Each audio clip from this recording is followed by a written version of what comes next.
Hello সবাইকে, সবার কি অবস্থা? আশা করি সবাই ভালো আছেন। আজকে আমরা অনেকগুলো স্কিল নিয়ে কথা বলবো, যে স্কিলগুলো আমার মতে যদি আপনি শেখেন তাহলে আগামী 5 বছরের জন্য বা আগামী 10 বছরের জন্য আপনি মোটামুটি সেফ। এগেইন এগুলো পুরাটাই আমার নিজের অভিজ্ঞতার উপরে বা আমি আমার আশপাশে যা হচ্ছে দেখছি তার উপরে বা আশপাশের ইন্ডাস্ট্রি রিসার্চের উপরে, কোনো হার্ড ডেটার উপর ভিত্তি করে আমি কথাগুলো বলছি না। সো এমন যদি হয় আপনি কোনো একটা কিছু শিখতে চাচ্ছেন এবং ওইটা আমি যে স্কিলগুলোর কথা বলছি এই স্কিলগুলোর মধ্যে নাই, তখন আপনি এটা ভাইবেন না যে উনি যেহেতু এই স্কিলটার কথা বলে নাই যে স্কিলটা আমি শিখতে চাচ্ছি এই জন্য এটা আমার মনে হয় শেখা উচিত না। Do your own research. আপনি যেটা শিখতে চাচ্ছেন চান্সেস আর যে ওইটা অনেক ভালো একটা স্কিল, বাট অবশ্যই আমি আমার যেগুলো মনে হচ্ছে আগামী 5 বা 10 বছরের জন্য খুবই ভালো ওগুলো নিয়ে কথা বলার চেষ্টা করব। ওকে, আমার লিস্টে প্রথমেই আছে ব্লক চেইন, এবং আমার মতে ব্লক চেইন ডেভেলপার হওয়াটা আপনার জীবনের সবচেয়ে ভালো ডিসিশনগুলোর একটা হতে পারে যদি আপনার শর্ট টার্ম গেইনের দরকার বা লোভ না থাকে। অনেকে থাকে যে কোনো একটা কিছু শিখতে হবে এবং 6 মাস পরেই আমার ওই শেখাটার থেকে আয় করার চেষ্টা করতে হবে। এরকম সিচুয়েশন যদি থাকে তাহলে ব্লক চেইন ডেভেলপার হওয়ার ডিসিশনটা আপনার জন্য ভালো নাও হতে পারে, বিকজ 6 মাসের মধ্যে আপনি খুব ভালো ব্লক চেইন ডেভেলপার হয়ে যাবেন এই সম্ভাবনা খুব কম। বাট আপনার হাতে যদি 2 বছর 3 বছর 4 বছর 5 বছর সময় থাকে তাহলে ব্লক চেইন ডেভেলপার হওয়াটা ডেফিনেটলি একটা বেস্ট ডিসিশন। যদিও আমি এই স্কিলের লিস্টগুলা, যে স্কিলগুলোর কথা আমি বলবো, এগুলো আমি কোনো র্যাঙ্ক ওয়াইজ সাজাই নাই, বাট যদি আমি র্যাঙ্ক ওয়াইজও সাজাতাম তারপরেও ব্লক চেইন প্রথমে আসতো, এই বিষয়ে আমার কোনো সন্দেহ নাই। ব্লক চেইন বিষয়ে আমরা ফ্রিল্যান্স মার্কেট প্লেসে প্রতিনিয়তই আগের থেকে আরও বেশি বেশি জব পোস্ট দেখতে পাচ্ছি। মানুষ পাগলের মতো ব্লক চেইন ডেভেলপার খুঁজছে, এবং যেহেতু ব্লক চেইন ডেভেলপার হওয়ার এখন পর্যন্ত কোনো একাডেমিক প্রতিষ্ঠিত ডিগ্রি নাই এবং অনলাইনেও রিসোর্সেস বেশ সীমিত, এই কারণে ডিমান্ড অনেক বেশি বাট সাপ্লাই অনেক কম, which is why blockchain developer যারা এখন এক্সিস্টিং তারা এনর্মাস অ্যামাউন্ট চার্জ করতে পারছে। সামনে সিচুয়েশন ওই রকম থাকবে না, আস্তে আস্তে আমরা আরও অনেক ব্লকচেইন ডেভেলপার দেখতে পারবো, এবং আমরা অলরেডি দেখছি। অলরেডি গত বছর যত ব্লকচেইন ডেভেলপার মার্কেটে ছিল এখন তার থেকে অনেক বেশি ব্লকচেইন ডেভেলপার মার্কেটে আছে। আরেকটা ভালো ব্যাপার হলো, শুধু আপনি ফ্রিল্যান্স মার্কেট প্লেসগুলোকে যদি দেখেন তাহলে পুরো ওভারঅল পিকচারটা পাওয়া সম্ভব হবে না। আমরা যদি ট্র্যাডিশনাল মার্কেট প্লেসগুলো দেখি, ধরেন আমরা যদি ওয়াল স্ট্রিটের কোম্পানিগুলোকে দেখি, ইনভেস্টমেন্ট ফার্মগুলোকে দেখি, বা ইভেন আমরা যদি ট্র্যাডিশনাল আইটি কোম্পানিগুলোকে দেখি, অ্যাপল ফেসবুক টাইপ কোম্পানি, সবাই ব্লকচেইন ডেভেলপার হায়ার করছে। সো এমন না যে শুধু ফ্রিল্যান্স একটা জিনিস, আপনি ছোট একটা স্কিল ওয়ার্ডপ্রেস বা ভিডিও এডিটিং শিখছেন এখন আপনার ফ্রিল্যান্সিং করতে হবে। ট্র্যাডিশনাল মার্কেটেও ব্লকচেইনের ভয়াবহ চাহিদা, এবং এই চাহিদা বাড়তেই থাকবে। যদি আমরা এই জিনিসটা ট্রুলি বিশ্বাস করি যে ব্লকচেইন, ডিসেন্ট্রালাইজেশন এই ব্যাপারগুলো ফিউচার, আমরা অনেকে ব্লকচেইনকে ক্রিপ্টোতে মিনিমাইজ করে নিয়ে আসি। Crypto is just a small part of blockchain. Blockchain বিটকয়েনের থেকে অনেক বড় একটা জিনিস। বিটকয়েন পুরো ব্লকচেইনের দুনিয়ায় ছোট্ট একটা বিষয়। সো আমরা যদি এই ব্লকচেইনকে বা ডিসেন্ট্রালাইজেশনকে ফিউচার ধরি, সেই ক্ষেত্রে এই ফিউচারের জন্য আমাদের অবশ্যই কোটি কোটি ডেভেলপার দরকার হবে। আপনি সেরকম একজন ডেভেলপার হতে পারেন, এবং আপনি এই ডেভেলপার হয়ে ভয়াবহ ধরনের আয় রোজগার করতে পারেন বলে আমি বিশ্বাস করি। আমার লিস্টে 2 নম্বরে আছে ভিডিও এডিটিং। আমি জানি প্রথমে যখন ব্লকচেইন নিয়ে কথাবার্তা বলেছি, সেকেন্ডে ভিডিও এডিটিং কেমন জানি একটু বেসিক শোনায়, বাট আই ট্রুলি বিলিভ যে ভিডিও এডিটিং এর ফিউচার অনেক ব্রাইট। ইনফ্যাক্ট আমি এইটা বলতে পারি যে আমার মতে গ্রাফিক ডিজাইনের থেকে ভিডিও এডিটিং এর চাহিদা সামনে অনেক বেশি থাকবে, এবং একজন প্রপার ভিডিও এডিটর যে অ্যাকচুয়ালি ভালো ভিডিও এডিট করতে পারে, সে একজন গ্রাফিক ডিজাইনার থেকে অনেক ভালোভাবে তার ক্যারিয়ার দাঁড় করাতে পারবে। দুইটাই গ্লোবাল স্কিল, গ্রাফিক ডিজাইন বলেন, ভিডিও এডিটিং বলেন, দুইটাই গ্লোবাল স্কিল। গ্লোবাল স্কিল মানে হলো আপনি পৃথিবীর যে কোনো জায়গায় ওই স্কিলটা নিয়ে গেলে সেই জায়গায় আপনি কাজ পেয়ে যাবেন। গ্রাফিক ডিজাইনও সেরকম, ভিডিও এডিটিংও সেরকম, বাট আমার মতে ভিডিও এডিটিংয়ের পারফরমেন্স ভালো হবে বলে আমি বিশ্বাস করি। এবং আপনি যদি একটু চিন্তা করেন, 1% 2% মানুষও এখনো ভিডিওর দুনিয়ায় আসে নাই, 1% বা 2% কোম্পানিও এখনো ভিডিওর দুনিয়ায় আসে নাই। সব কিছু চেঞ্জ হয়ে যাবে। আমরা অলরেডি দেখছি ভিডিও ইমেজ বা টেক্সটের থেকে 22 গুণ বেশি রেসপন্স পাচ্ছে। সোশ্যাল মিডিয়ায় বলেন বা ইউটিউবে বলেন, যে কোনো প্ল্যাটফর্মে বলেন, ভিডিও সবসময় বেশি রেসপন্স পায়, এবং এই রেসপন্স পাওয়ার রেটটা বা এই পার্সেন্টেজটা সবসময় আরও বাড়তে থাকবে। যত বাড়তে থাকবে তত আমার মতো ইন্ডিভিজুয়ালস বা অ্যাকচুয়াল বড় বড় কোম্পানি সবাই ভিডিওর দুনিয়ায় আসতে থাকবে, এবং এইসব কোম্পানি যখন ভিডিওর দুনিয়ায় আসবে বা এইসব মানুষ যখন ভিডিওর দুনিয়ায় যাবে তখন কি হবে? তখন ভিডিওগুলো এডিট করার মানুষের চাহিদাও বাড়তে থাকবে। সাপ্লাই যখন এনাফ থাকবে না, তখন এই মানুষগুলা যখন ভিডিও এডিটর খুঁজবে, তখন এই মানুষগুলোর অবশ্যই প্রত্যেকটা ভিডিও এডিটরের জন্য আরও বেশি টাকা দিতে হবে। এখানে আমি একটা ব্যাপার বলে রাখি যে ভিডিও এডিটিং বলতে কিন্তু আমি জাস্ট হঠাৎ করে একটা কাট করলাম, বা হঠাৎ করে কিছু একটা সাদা কালো করে দিলাম, বা হঠাৎ করে কোনো জায়গা থেকে একটা মিউজিক বসায় দিলাম, ওরকম কথাবার্তা বলছি না। আমি অ্যাকচুয়ালি ভিডিও এডিটিং বোঝে এবং চিন্তা করে ভিডিও এডিট করে, যে আমি যদি এই জায়গায় এই এলিমেন্টটা বসাই তাহলে অডিয়েন্সের রিয়াকশন কেমন হবে, ওই জিনিসটা বসালে কেমন হবে, অ্যাকচুয়াল কালার গ্রেডিং কেমন হওয়া উচিত, অ্যাকচুয়াল অডিও মিক্সিং কেমন হওয়া উচিত, খুব ইনডেপথ নলেজ আছে এরকম একজন ভিডিও এডিটর যদি আপনি হতে পারেন, তাহলে আপনি অবশ্যই ক্রাউডের থেকে আলাদা হয়ে যাবেন এবং আপনার কাজের কোনো অভাব হবে বলে আমার মনে হয়। আচ্ছা, third in our list is cyber security. Cyber সিকিউরিটির ব্যাপারে আমার প্রথম আগ্রহ আসে যখন আমি শার্ক ট্যাঙ্ক দেখা শুরু করি এবং রবার্ট হার্জেভেক, শার্ক ট্যাঙ্কের একজন শার্ক, ওকে আমার অনেক পছন্দ এবং ওর কোম্পানিটা হলো সাইবার সিকিউরিটি বিষয়ক কোম্পানি হার্জেভেক ফাউন্ডেশন এবং ওর কোম্পানিটা বিক্রি করেই ও মূলত বড়লোক হয়েছে। যদিও ও কোম্পানিটা বিক্রি করছে, ও এখনো সম্ভবত কোম্পানিটার সিইও হিসেবে চাকরি করে। সো নিজের কোম্পানি বিক্রি করে দিয়েছে এবং তারপরে সম্ভবত সিইও অ্যান্ড প্রেসিডেন্ট হিসেবে ওই কোম্পানিতে চাকরি করে। সো হার্জেভেক ফাউন্ডেশন থেকে আমার ফার্স্ট সাইবার সিকিউরিটিতে আগ্রহ আসে এবং তারপর আস্তে আস্তে নাড়াচাড়া করে জানতে পারি বা বুঝতে পারি যে সাইবার সিকিউরিটির পোটেনশিয়াল হিউজ। কারণ এটা বোঝার জন্য আমাদের রকেট সায়েন্টিস্ট হওয়ার দরকার নেই, যদিও রকেট সায়েন্টিস্টও কিন্তু একটা ভালো স্কিল যদি আপনি শিখতে চান। বাট আমরা সাইবার সিকিউরিটিতে থাকি। সাইবার সিকিউরিটির যে ভবিষ্যৎ ভালো এটা বোঝাটা একদমই জটিল ব্যাপার না। ভবিষ্যতে সবকিছু আরও ডিজিটালাইজড হবে, এটা আমরা সবাই জানি। 10 বছর আগে সবকিছু বা 5 বছর আগে সবকিছু যত ডিজিটাল ছিল, এখন তার থেকে আরও সবকিছু অনেক বেশি ডিজিটাল হচ্ছে। যতই ডিজিটাল হবে ততই সিকিউরিটি থ্রেট বাড়বে, যতই সিকিউরিটি থ্রেট বাড়বে ততই সাইবার সিকিউরিটি স্পেশালিস্টদের চাহিদা বাড়বে। এটা আপনি এথিক্যাল হ্যাকার থেকে শুরু করে বাগ খোঁজা স্পেশালিস্ট থেকে শুরু করে বাউন্টি হান্টার বলেন বা প্রপার সাইবার সিকিউরিটি ম্যানেজমেন্ট করে এরকম কোম্পানি বলেন, সবার চাহিদা বাড়তে থাকবে। ইভেন ইমেইলের স্প্যাম ফিল্টারের মতো বেসিক ব্যাপার, আমি যদি বলি যে মানে ইমেইলের স্প্যাম আসাটা তো একটা খুব বেসিক জিনিস, এটাকে খুব একদম মানে সাইবার সিকিউরিটির দুনিয়ায় ফেলা যায় না। বাট তারপরে এরকম বেসিক একটা সিকিউরিটি ম্যানেজ করার জন্য মিলিয়ন মিলিয়ন ডলারের কোম্পানি অলরেডি সেট আপ হয়ে গিয়েছে। সেখানে আমরা যদি হাইয়েস্ট লেভেলে যাই, video encryption, audio encryption, text encryption, এইসব নিয়ে যদি আমরা কাজকর্ম করার চিন্তা করি, অপরচুনিটিজ আর লিমিটলেস বলে আমার মনে হয়। অন লিস্টের নেক্সট হলো বিকামিং আ ভিআর ডেভেলপার। আমার মতে ভিআর ডেভেলপারদের চাহিদা যদিও আগামী 5 বছরে খুব বেশি বাড়বে, কিছু হলেও বাড়বে, বাট মেইন ডেভেলপারদের বেনিফিটটা আসবে 10 বছর বা 15 বছরের লং টার্ম প্ল্যানে। সো আপনার যদি 5 বছরের কম সময় থাকে সেক্ষেত্রে ভিআর ডেভেলপার হতে চাওয়াটা খুব বেশি ভালো আইডিয়া নাও হতে পারে। সো আমার অডিয়েন্সদের মধ্যে যারা একটু ইয়াং, যাদের আগামী 5 বছরের মধ্যে অনেক টাকা আয় রোজগারের কোনো পরিকল্পনা নাই, তাদেরকে আমি রেকমেন্ড করবো ভিআর ডেভেলপমেন্ট বা ভিআর ভার্চুয়াল রিয়েলিটির দুনিয়ায় কী কী করা যায় এইসব ব্যাপারে একটু ঘাটাঘাটি করতে। আমরা অলরেডি দেখতে পাচ্ছি সেকেন্ড লাইফ তো আগে থেকেই ছিল, এখন সেকেন্ড আর্থ চলে আসছে, রাস্ট টাইপ গেম চলে আসছে, এনএফটির দুনিয়া আমরা কি হচ্ছে দেখতে পাচ্ছি যে আমরা চোখে গগলস পরে ভার্চুয়াল রিয়েলিটিতে একটা বাড়ি বানাবো, ভার্চুয়াল রিয়েলিটির বাড়ি বিক্রিও হচ্ছে। এখন একজন একটা ফেক বাড়ি বানিয়েছে ভার্চুয়াল দুনিয়ায়, সেই বাড়ি আরেকজন $500,000 দিয়ে কিনে নিয়েছে রিয়েল টাকা দিয়ে। তো এরকম জিনিসপত্র আমরা এখন প্রতিনিয়ত দেখতে পাচ্ছি যে আমি ভার্চুয়াল গগলস পরবো, আমার ভার্চুয়াল বাসায় মানুষজনকে দাওয়াত দিব, সেই ভার্চুয়াল বাসায় আমার ভার্চুয়াল এনএফটি আমার দেয়ালে সাজানো থাকবে। এই ধরনের ব্যাপার স্যাপার এখন আর মানে ফ্যান্টাসি না, এগুলো এখন হচ্ছে আমাদের চারপাশে এবং এগুলো হতেই থাকবে। আমরা পছন্দ করি বা না করি, ভিআর আসছে, এ বিষয়ে কোনো সন্দেহ নাই। It's not a question of if, it's a question of when. আমরা আসবে নাকি আসবে না এটা নিয়ে এখন আর সন্দিহান না, কবে আসবে এটা নিয়ে সন্দিহান। আমার ধারণা আগামী 10 বছরের মধ্যেই আসবে এবং আগামী 10 বছরের মধ্যে ভিআর স্পেশালিস্ট যারা, ভিআরের তো অনেক অনেক সাব সেগমেন্ট আছে। সো আপনি ওই হাজার হাজার সাব সেগমেন্টের মধ্যে কোনো একটা সাব সেগমেন্টে যদি স্পেশালিস্ট হতে পারেন, আপনার ভবিষ্যৎ ভয়াবহ ধরনের উজ্জ্বল বলে আমি মনে করি। শপিফাই এবং ওয়েবফ্লো খুব ভালো একটা ক্যারিয়ার হতে পারে যে কারোর জন্যই, এবং এই ভালো ক্যারিয়ারটা হওয়ার জন্য আপনার ব্লক চেনের মতো 5 বছর বা ভিআরের মতো 5 বছরের মতো ওয়েট করতে হবে না। শপিফাই বা ওয়েবফ্লো, স্পেশালি শপিফাই, এর কাজ আমরা অনেক দেখতে পাচ্ছি অলরেডি মার্কেটে, এবং শপিফাই এক্সপার্ট যারা শপিফাই ভালো ওয়েবসাইট বানাতে পারে, ডেভেলপ করতে পারে, শপিফাই ডেভেলপার হন বা শপিফাই ডিজাইনার হন বা শপিফাই স্টোর ম্যানেজার হন, তিনটারই আমি ভালো পোটেনশিয়াল দেখি। ওয়েবফ্লো শপিফাইয়ের মতোই, বাট আর একটু ছোট, মানে শপিফাইয়ের মতো এত বড় কোম্পানি না ওয়েবফ্লো, বাট কনসেপ্ট সেমই, drag and drop type website builder. Website বানানোর কাজকর্ম সহজ করার জন্যই শপিফাই বলেন বা ওয়েবফ্লো বলেন বা স্কোয়ার স্পেস বলেন, এই ধরনের কোম্পানিগুলোর জন্ম। সো শপিফাই প্রাইমারিলি বলবো আমি, কারণ শপিফাইয়ের মার্কেট এখন সবচেয়ে ভালো ওয়ার্ডপ্রেসের পরে। বাট শপিফাইয়ে যদি আপনি একটু বেশি কম্পিটিশন দেখেন, সেক্ষেত্রে ওয়েবফ্লো বা স্কোয়ার স্পেস এই টাইপ কোম্পানিগুলো বা ইভেন উইক্স, এগুলো সব ভালো অপশনস হতে পারে।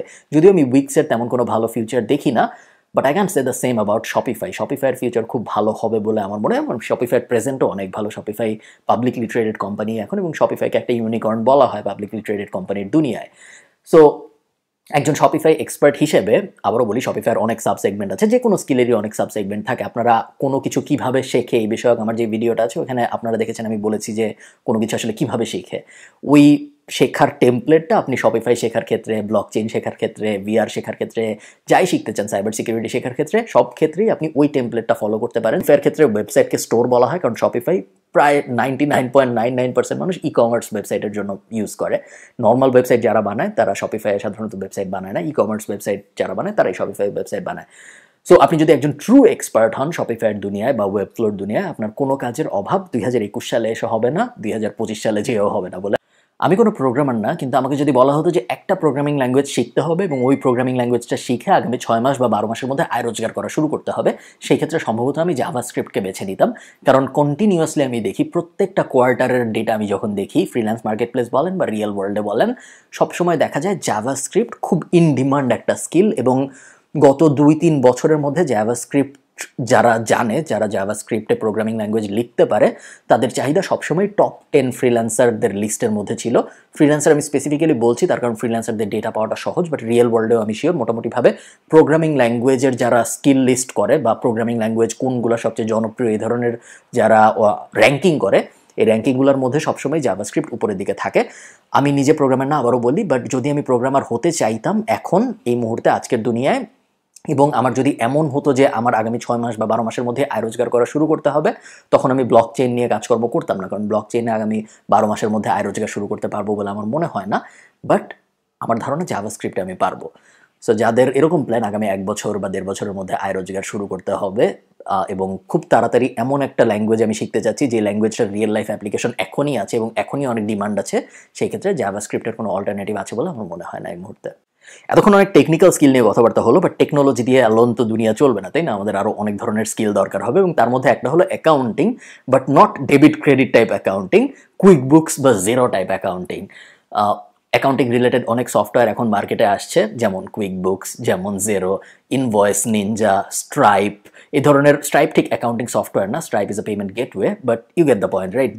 নতুন দুনিয়ায় যেসব অ্যাকাউন্টিং রিলেটেড ব্যাপার স্যাপার আসছে, ওয়েদার এটা অ্যাকাউন্টিং সফটওয়্যার ডিরেক্টলি হোক বা একটা ইনভয়েস ম্যানেজমেন্ট সিস্টেম হোক বা সিআরএমে কীভাবে একটা ইনভয়েস বসানো যাবে ওই ধরনের কোনো ইন্টিগ্রেশন রিলেটেড সলিউশন হোক, বা সেলস ফোর্স টাইপ কোম্পানির মধ্যে কীভাবে অ্যাকাউন্টিংয়ের ডেটাগুলো বসবে ওই ধরনের কোনো ব্যাপার হোক, নতুন দুনিয়ায় অ্যাকাউন্টিংয়ে খাপ খাওয়ানোর জন্য যেসব টুলস আছে, ওই প্রত্যেকটা টুলসের কোনো একটা টুলস শিখলে আপনার অ্যাকাউন্টিংয়ের দুনিয়ায় ভালো করার বেশ সম্ভাবনা আছে বলে আমার মনে হয়।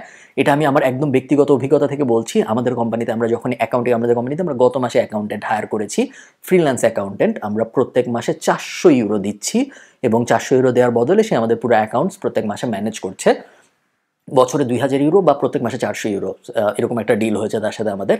এবং এই অ্যাকাউন্টেন্টটা খোঁজার যখন আমরা শুরু করি তখন আমরা দেখি যে এমন অনেক মানুষ ছিল। আমি বেশিরভাগ সময় আমার কোম্পানিতে বাংলাদেশ থেকেই মানুষ নেওয়ার চেষ্টা করি, আমার বিদেশ থেকে মানুষ, আনলেস কন্টেন্ট রাইটার, মোটামুটি কন্টেন্ট রাইটার বা কোনো একটা স্পেসিফিক পজিশন, যেই পজিশনটার জন্য বিদেশি মানুষ না হইলেই হয় না, ওরকম যেমন ধরেন সেলসের জন্য আমি বাংলাদেশ থেকে মানুষ নিতে পারি না, বিকজ আইরিশ মানুষদের বা ইউকের মানুষদের ফোন দিতে হয় সেলসের মানুষদের। সো বাংলাদেশ থেকে মানুষ নিলে ওটা খুব একটা ভালো দেখায় না, সেম কন্টেন্টের জন্য ভালো দেখায় না। বাট এরকম কিছু কিছু জিনিস বাদ দিয়ে বেশিরভাগ সময় আমি চেষ্টা করি বাংলাদেশের মার্কেট থেকে মানুষ আমাদের কোম্পানিতে জয়েন করাতে।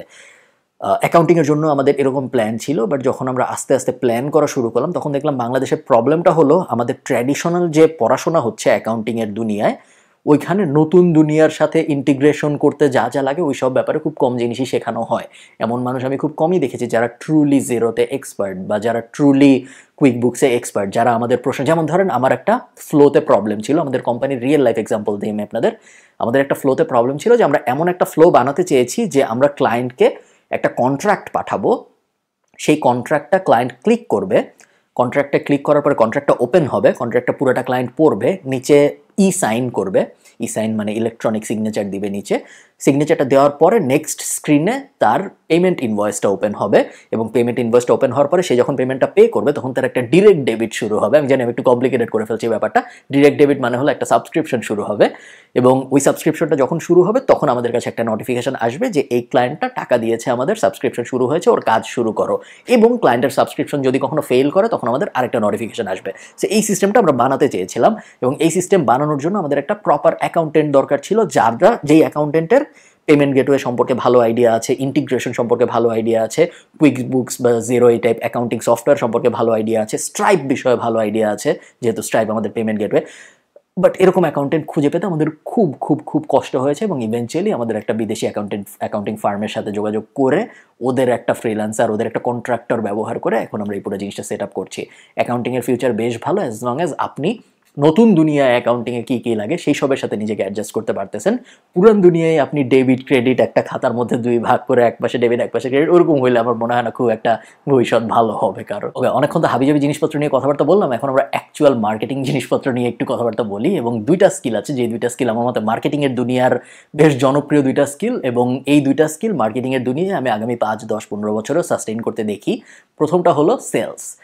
সেলস এমন একটা জিনিস, সেলসের মানে কি? সেলস মানে হলো আমার কোনো একটা কিছু বিক্রি করতে পারার ক্ষমতা, এবং এই ক্ষমতা যাদের আছে, যাদের এই কনভিন্সিং পাওয়ার আছে এবং যারা ভালো মতো বিক্রি করতে পারে, তাদের কখনো কাজের অভাব হবে বলে আমার মনে হয় না। ওয়েদার দুনিয়া ব্লক চেইনে চলে যাক বা দুনিয়া ভার্চুয়াল রিয়েলিটিতে চলে যাক, সেলসের চাহিদা সবসময় থাকবে বলে আমি ট্রুলি বিশ্বাস করি। এবং আপনার কোম্পানি যেরকমই হোক, you can use a good sales person. একজন গুড সেলস পারসন, একটা অ্যাকচুয়াল ভালো মানুষ যে কোনো কিছু বিক্রি করতে পারে প্রপারলি, ওইরকম মানুষের চাহিদা মার্কেটে এখনও অনেক আছে। খুব বেশি মানুষ নেই যারা actually well trained sales people. একটা দোকানে আপনি গেছেন কিছু একটা কিনতে, একটা সেলসের লোক আগে আসলো, ধরেন আপনি কোনো একটা দোকানে বা শোরুমে জুতা কিনতে গিয়েছেন, একটা সেলসের লোক আগে আসলো, আগে এসে আপনাকে কোন জুতা চুজ করা উচিত এই বিষয়ে হেল্প করা শুরু করলো। ওইটা এক ধরনের সেলস। বাট ওই যেই কাজটা করছে সে তো 10টা সেলসের বই পড়ে আসে নাই, সে সেলসের কোনো ট্যাকটিক ইউজ করতেছে না, সে বেসিক কাজকর্ম করতেছে। সে একটা ওয়ার্ম লিড পেয়েছে। ওয়ার্ম লিড মানে হলো এমন একটা মানুষ যে দোকানে এসেছে, সে অলরেডি আগ্রহী জুতা কিনতে, এই জন্যই সে দোকানে এসেছে, এবং তারপরে সে ওয়ার্ম লিডটাকে কনভিন্স করার চেষ্টা করতেছে একটা কাস্টমার বানাতে। অ্যাকচুয়াল সেলস পারসন যে, সে একটা কোল্ড লিডকে সেম কাজটা করাইতে পারে বলে আমি বিশ্বাস করি। সো যার জুতা কেনার কোনো আগ্রহই ছিল না, যে জুতা কেনার কথা ভাবতেছিলও না, তাকে যদি আমি কনভিন্স করে একটা জুতা কিনাইতে পারি, সেটা একটা প্রপার সেলস পারসন। এরকম সেলস পারসনের চাহিদা কখনোই শেষ হবে না। এরকম সেলস পারসনের চাহিদা এখন পর্যন্ত মার্কেটে ভয়াবহভাবে আছে। এবং সেলস পারসনের সুবিধাটা কি জানেন? আপনি যদি অ্যাকচুয়ালি ভালো একজন সেলস পারসন হন, তাহলে আপনি যে কোনো কোম্পানিতে ঢুকতে পারবেন এবং যে বলতে পারবেন যে, ভাই তোমার আমাকে কোনো টাকা দিতে হবে না, আমি তোমার জিনিসপত্র বিক্রি করবো, যদি আমি বিক্রি করতে পারি আমাকে কমিশন দিবা, যদি বিক্রি না করতে পারি কিছু দিবা না। সো আপনার কনফিডেন্স যদি অ্যাকচুয়ালি ভালো থাকবে, আপনার যদি নিজের স্কিলের উপর অ্যাকচুয়াল বিশ্বাস থাকে যে না, আমি আসলেই ওই জিনিস বিক্রি করতে পারবো আমার সেলস স্কিল দিয়ে, তাহলে আপনার দুনিয়ার কোনো জায়গায় চাকরির কোনো অভাব হবে না। বিকজ কে চায় না, কোন কোম্পানি চায় না যে একজন লোক আসবে, সে আমার জিনিস বিক্রি করে একটা কমিশন নেবে? এটা তো একটা উইন উইন, তাই না? এবং লাস্ট যেই ব্যাপারটা, এটা দিয়ে আমরা শেষ করবো এই ভিডিওটা, সেটা হলো মার্কেট স্ট্র্যাটেজি। এটাকে আমি ভেবেছি যে ডিজিটাল মার্কেটিংয়ের কোনো একটা স্পেসিফিক স্কিলের কথা কি আমি বলবো যেটা আমার মনে হয় আগামী 10 বছরের জন্য ভালো থাকবে। আমি ঠিক শিওর না ডিজিটাল মার্কেটিংয়ের কোন স্পেসিফিক স্কিলটা আগামী 10 বছরের জন্য ভ্যালিড থাকবে। Whether it's SEO, whether it's email marketing, বা ফানেল ম্যানেজমেন্ট বলেন, বা কুকি কাটার জিনিসপত্র বলেন, বা ইনস্টাগ্রাম অ্যাড বলেন, যাই হোক, কোনটা আগামী 10 বছর ফেসবুক থাকবে নাকি এটাই আমি জানি না। যেহেতু আগামী 10 বছর ফেসবুক থাকবে নাকি এটাই আমি জানি না, ফেসবুকে অ্যাড এক্সপার্ট হওয়াটা আগামী 10 বছরের জন্য ভালো আইডিয়া নাকি, এটা এই বিষয়ে আমি তো কখনো কোনো গ্যারান্টি দিতে পারবো না। আমার মতে যদি কারো মার্কেটিংয়ের কোনো একটা স্কিল শিখতে হয়, বেস্ট হবে মার্কেটিং স্ট্র্যাটেজি শেখা। স্ট্র্যাটেজি শেখা পুরো ব্যাপারটাই একটা, আমরা বলি হোয়াইট বোর্ড জিনিস এই জিনিসগুলো, কারণ এই জিনিসগুলা সবসময় সব কিছুর 2টা পার্ট থাকে, একটা হলো টেকনিক্যাল পার্ট আর একটা হলো স্ট্র্যাটেজি পার্ট। স্ট্র্যাটেজি পার্টটা খুব বেশি ইম্পর্টেন্স পায় না, কারণ স্ট্র্যাটেজি পার্টটার ইম্পর্টেন্স বা স্ট্র্যাটেজি পার্টটার গুরুত্ব এভিডেন্ট না, সাথে সাথে বোঝা যায় না যে স্ট্র্যাটেজি শিখে আসলে কী লাভ হলো। অন দ্য আদার হ্যান্ড, আপনি যদি একটা টেকনিক্যাল জিনিস শেখেন, সাথে সাথে আপনি ওটা অ্যাপ্লাই করতে পারবেন, সাথে সাথে বুঝতে পারবেন যে হ্যাঁ, আমি একটা নতুন জিনিস শিখছি, খুব ভালো হয়েছে। স্ট্র্যাটেজিতে ওরকম দেখা যায় না। বাট স্ট্র্যাটেজি যারা ভালো পারে, মার্কেটিং স্ট্র্যাটেজিতে যারা অভিজ্ঞ, যারা বোঝে যে পুরো একটা কাস্টমারের জার্নি আমি কীভাবে সাজাবো, কীভাবে সাজালে এইখান থেকে শুরু করব, আরও 15টা স্টেপ, যে ইভেনচুয়ালি 16 নম্বর স্টেপে কাস্টমার কী করবে, পুরা জিনিসটা যারা ম্যাপে সাজাতে পারে, বা পোস্টেড নোট দিয়ে সাজাতে পারে, বা হোয়াইট বোর্ডে সাজাতে পারে, যেভাবেই সাজাক, তাদের চাহিদা মার্কেটে সবসময় থাকবে। সেলসের মতোই মার্কেটিংয়ের মানুষজন বা মার্কেটিং স্ট্র্যাটেজিতে ভালো মানুষজন সেম কাজ করতে পারে। তারা যে কোনো কোম্পানিতে যেয়ে বলতে পারে, তোমার আমাকে কোনো টাকা দিতে হবে না, আমি মার্কেটার, আমার মার্কেটিংয়ের অভিজ্ঞতা আছে, আমি আমার মার্কেটিং স্কিলের ওপরে বিশ্বাস রাখি, আমি তোমার কোম্পানির মার্কেটিং নতুন করে সাজায় দিচ্ছি, এই 15টা স্টেপ বা এই 21টা স্টেপ তোমার ফলো করতে হবে। কাস্টমারের জন্য আমি প্রথমে এই করব, তারপর এই করব, তারপর কাস্টমার ওই জায়গায় যাবে, তারপর এই হবে, তারপর ওই হবে, এই জায়গায় কাস্টমার ওই ক্যাম্পেইনটা দেখবে, এই জায়গায় কাস্টমার এই মেসেজটা পাবে, তোমার ওয়েবসাইটের কথাবার্তা এরকম হবে না, ওই রকম হবে, ইমোশনাল হবে না, অ্যাসপাইরেশনাল হবে, লজিক্যাল হবে না, ইমোশনাল হবে, পজিটিভ হবে না, নেগেটিভ হবে। এই সব কিছু যখন একজন মার্কেটিং স্ট্র্যাটেজিস্ট ঠিক করে দিবে, এবং ওই কোম্পানিকে বলবে যে তোমার ওকে কোনো টাকা দিতে হবে না, তুমি দেখো আমার এই আমি যা ঠিক করেছি এটা ইমপ্লিমেন্ট করে, যদি ভালো হয় আমাকে কমিশন দিও, বা আমাকে একটা চাকরি দিও, যদি ভালো হয় না মনে হয় আমি চলে যাবো হেঁটে, কোনো সমস্যা নেই। ওই ধরনের কনফিডেন্স যদি থাকে একজন মার্কেটিং স্ট্র্যাটেজিস্ট, এবং যদি আপনি অ্যাকচুয়াল প্রপার একটা মার্কেটিং স্ট্র্যাটেজিস্ট হতে পারেন, তাহলে আপনার কাজের অভাব হবে না বলে আমি বিশ্বাস করি। এগেইন দুনিয়া যেখানেই চলে যাক, মার্কেটিং, সেলস এই ধরনের মানুষগুলো সবসময় লাগবে বলে আমি বিশ্বাস করি। দুইটা ব্যাপার। প্রথম ব্যাপার হলো এই ভিডিওটা দেখার পরে প্রথম যে ভিডিওটা আপনাদের দেখা উচিত সেটা হলো কোনো কিছু কিভাবে শেখে। এটার লিঙ্ক আমি এখানে কোথাও দিয়ে দিব, কারণ এগেইন আপনি স্কিলগুলোর ব্যাপারে জানলেন, আপনি জানলেন যে এই জিনিসগুলো শিখলে ভালো হবে, বাট কিভাবে শিখবে এটা যদি না বোঝেন তাহলে কিন্তু কোনো কিছুরই কোনো লাভ নেই। সো ওই ভিডিওটা দেখলে আপনি পুরো ক্লিয়ারলি বুঝে যাবেন যে আমার কি আসলে কোর্স করা উচিত, আমার কি আসলে বই পড়া উচিত, আমার আসলে নেক্সট স্টেপটা কি হওয়া উচিত কোনো কিছু আমি যদি শিখতে চাই।